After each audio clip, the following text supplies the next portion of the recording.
So I collect my watermelon rinds. Nothing unusual about them, simply ordinary watermelon that's been eaten.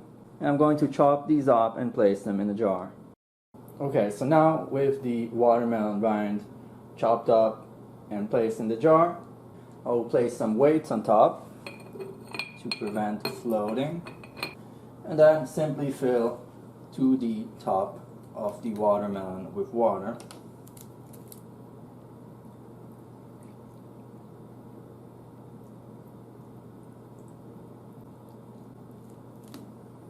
And now I'll be placing a lid on top, setting it aside in a cool, dark place, still at room temperature, and I expect it to take about 2 days with the current weather. But it's been about 2 days and I've taken a sip and it seemed to be ready, so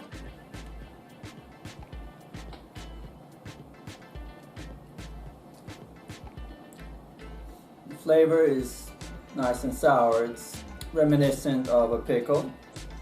So I have here, actually let me show you close up. Okay, so I have here just a watermelon rind, and you can see there's a color change, so it became yellower, and there's the not sure how to call it, but let's call it the white part between the skin and the actual red watermelon. And usually it's kind of bitter and watery and not tasty, but now it has a sour flavor, so you can eat it.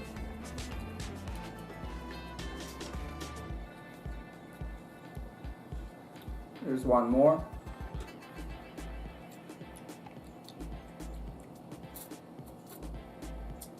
Also, if I remember correctly, when it's fresh, not fermented, and it's kind of crunchy and harder, whereas this is a bit softer, which is what we expect from a ferment.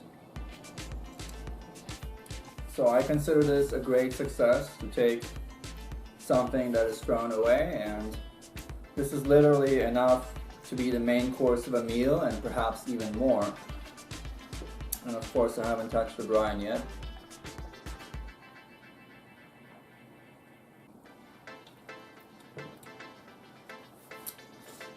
And it's incredibly rich in flavor. So it's like a combination of the sour and the sweet, and at the same time it has this energetic property that is hard to describe for those who haven't tried some of these natural ferments. So I'm overall extremely pleased with how this came out. I'd conclude that you can take the peels of a watermelon, like a large sized watermelon that you can get at the store, and you can probably get 3 or 4 ferments like this, which would be something like 4 or more main courses of a meal. So I think this is a spectacular success.